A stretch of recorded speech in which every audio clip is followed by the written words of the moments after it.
दिवस अत्यंत महत्त्वाचा आहे कारण 12 जिल्हा परिषदा आणि 125 पंचायत समित्यांच्या निवडणुकांचा आज निकाल लागतोय। सकाळी 10 वाजल्यापासून मतमोजणीला सुरुवात होणार आहे। अनेक आजी माजी लोकप्रतिनिधींची मुलं, नातेवाईक आणि स्थानिक दिग्गज नेत्यांनी आपलं नशीब आजमावलेलं आहे। कोण बाजी मारणार आणि कुणाचं वर्चस्व राहणार याकडे सर्वांचं लक्ष लागलेलं आहे।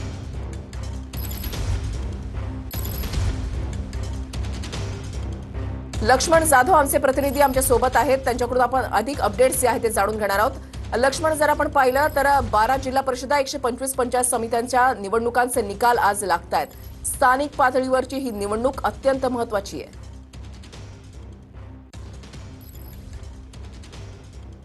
नक्कीच वृषाली, ग्रामीण भागातील आर्थिक बळकटीसाठी खरं तर स्थानिक स्वराज्य संस्थेच्या निवडणुका अत्यंत महत्त्वाच्या असतात आणि आज राज्यातील 12 जिल्हा परिषद आणि 125 पंचायत समितीचा निकाल जो आहे तो आज लागणार आहे। एकंदरीतच मतदारांचा कौल काय हे चित्र खरं तर आज स्पष्ट होणार आहे। सध्या आपण इंदापूरमधल्या मतमोजणी केंद्रावरती आहोत आणि या ठिकाणाहून प्रशासनाकडून जय्यत तयारी सुद्धा करण्यात आलेली आहे। 10 वाजता मतमोजणीला सुरुवात होणार आहे। पुणे जिल्ह्यातील जवळपास 13 जिल्हा परिषद 73 जिल्हा परिषद गट आणि 146 पंचायत समितीच्या गण याचा निकाल जो आहे तो लागणार आहे। सध्या इंदापूरमधल्या या ज्या आपण मतमोजणी केंद्र आहोत या ठिकाणी सुद्धा मतमोजणीला 10 वाजता सुरुवात होईल। म्हणजेच इंदापूरमधल्या सुद्धा राज्याचे कृषी मंत्री असलेले भरणे मामा यांचा मुलगा श्रीराज भरणे आणि हर्षवर्धन पाटील यांची मुलगी अंकिता यांचं खरं तर दोघंही जे नेते आहेत त्यांचं प्रतिष्ठा पणाला लागलेलं आहे। यांचं सुद्धा चित्र आता खरं तर आज या ठिकाणाहून स्पष्ट होईल। मात्र अजित पवार यांच्या निधनानंतरची होणारी ही निवडणूक आणि या निवडणुकीमध्ये नक्की मतदारांनी काय कौल दिला आहे ते पाहणं तितकंच महत्त्वाचं असणार आहे। कारण राज्यभराचं पुन्हा जिल्हा परिषद आणि पंचायत समितीच्या निकालाकडे लक्ष लागलेलं आहे। जवळपास 29 लाख मतदार असलेल्या या पुणे जिल्ह्यामध्ये 70% मतदान जे आहे ते पुण्यामध्ये झालेलं आहे आणि इंदापूरमध्ये जर बघायला गेलं तर 65% मतदान जे आहे ते इंदापूरच्या जिल्हा पंचायत समितीसाठी मतदान झालेलं आहे। एकंदरीतच निकालाचे चित्र, निकालाचं कौल काय असणार आहे ते खरं तर 10 वाजल्यापासून आपल्याला समजेल। पहिला कल हाती येण्यासाठी साधारण 12 वाजतील, मात्र 10 वाजल्यापासून ही मतमोजणी प्रक्रिया जी आहे ती सुरू होणार आहे। मात्र अजित पवार यांच्या निधनानंतर अनेक राजकीय पक्षांनी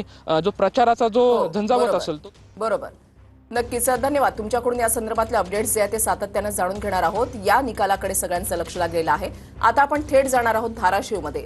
श्रीराम क्षीरसागर आमचे प्रतिनिधी आमच्या सोबत आहेत। श्रीराम, जर आपण पाहिलं तर धाराशिवमध्ये 55 जिल्हा परिषदा आणि 110 पंचायत समित्यांच्या निवडणुकांचा निकाल आज लागतोय। या ठिकाणी बहुरंगी लढती पाहायला मिळतात आणि खास करून महायुतीमधल्याच पक्षांमध्ये लढत जी आहे ती पाहायला मिळते आणि त्यासोबतच तानाजी सावंत यांच्या पुतळ्याचं बंड, अनेक फॅक्टर आहेत या निवडणुकीमध्ये।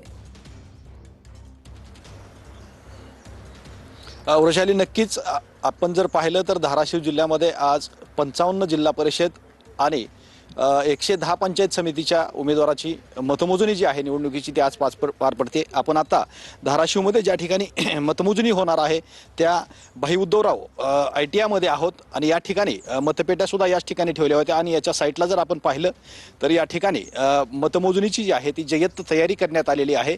जवळजवळ 15 टेबलवरती ही मतमोजणी होणार आहे। 24 फेऱ्या च्या माध्यमातून ही मतमोजणी केली जाणार आहे आणि दुसरी गोष्ट महत्त्वाची म्हणजे ही जी 55 सदस्य जिल्हा परिषदेचे आहेत त्याच्यासाठी 234 उमेदवार जे आहेत ते रिंगणात होते आणि 110 पंचायत समितीच्या ह्याच्या जागेसाठी 293 उमेदवार जे आहेत ते रिंगणात आहेत आणि त्यांचं चित्र जे आहे ती थोड्या काही तासात स्पष्ट होणार आहे। दुसरी राजकीय परिस्थिती जर धाराशिव जिल्ह्यामधली जर पाहिली तर राजकीय परिस्थिती अशी होती की धनंजय सावंत जे आहेत, तानाजी सावंतांचे पुतणे, त्यांनी सुद्धा बंड केलं होतं। दुसरीकडे धाराशिव तालुक्यामध्ये तेर या गटामध्ये भाजपाचे आमदार जे आहेत राणा जगजितसिंह पाटील, त्यांच्या पत्नी अर्चना पाटील या सुद्धा एक त्रिसूत्री लढत जी आहे ती या ठिकाणी होणार आहे। एकंदरीतच महाविकास आघाडी असेल किंवा महायुती असेल हे अशी लढत जिल्ह्यामध्ये आहे। मात्र नक्कीच तुमच्याकडून या संदर्भातले अपडेट्स सातत्याने जाणून घेणारच आहोत। तुर्तास धन्यवाद श्रीराम दिलेल्या सविस्तर माहितीसाठी।